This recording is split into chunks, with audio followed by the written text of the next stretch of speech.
Ukiwa kama photographer mdogo ambaye ndo unaingia kwenye industry ya picha, hii ndio tabia ambayo unatakiwa kuiavoid na usiifanye kabisa.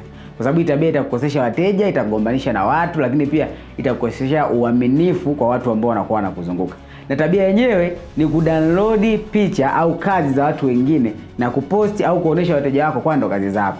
Kwa sababu kwanza moja unamkwaza yule mwenye picha, kwa sababu kama akija kuona unatumia picha zake au kazi yake kuonesha kwa ni kazi yako, maana yake wewe unajichonganisha na huyo mtu kwamba hata siku nyingine ukienda una shida au changamoto yote hawezi kukusaidia. Lakini pia unajichonganisha wewe na mteja wako au mtu ambaye anakuamini, kwa sababu unaonesha picha ambayo labda huyo mtu ambaye amepiga hiyo picha yupo kwenye industry ya picha ambayo ina zaidi ya miaka 5 au 6. Maana yake kiwango na quality na ubora ambao yupo nao ni zaidi ya uwezo wako wewe. Kwa maana yake ukimuonesha mteja kwamba ndo kazi ambayo unaifanya, alafu ukadeliver au ukampatia kazi ambayo ni tofauti na ile ambayo unaifanya, kitu cha kwanza kabisa lazima mteja akuchukie. Kwa hiyo utakuwa umesababisha umechukiwa na mteja wako na umemkosa, kwa sababu ataenda kukutangaza vibaya kwa watu wengine, lakini pia yule ambaye ndo kazi zake pia anakasirika kwa sababu anaona kwa nini unatumia kazi zake bila ruhusa, au kwa nini unatumia kazi zake kutangaza kusema ni kazi zako.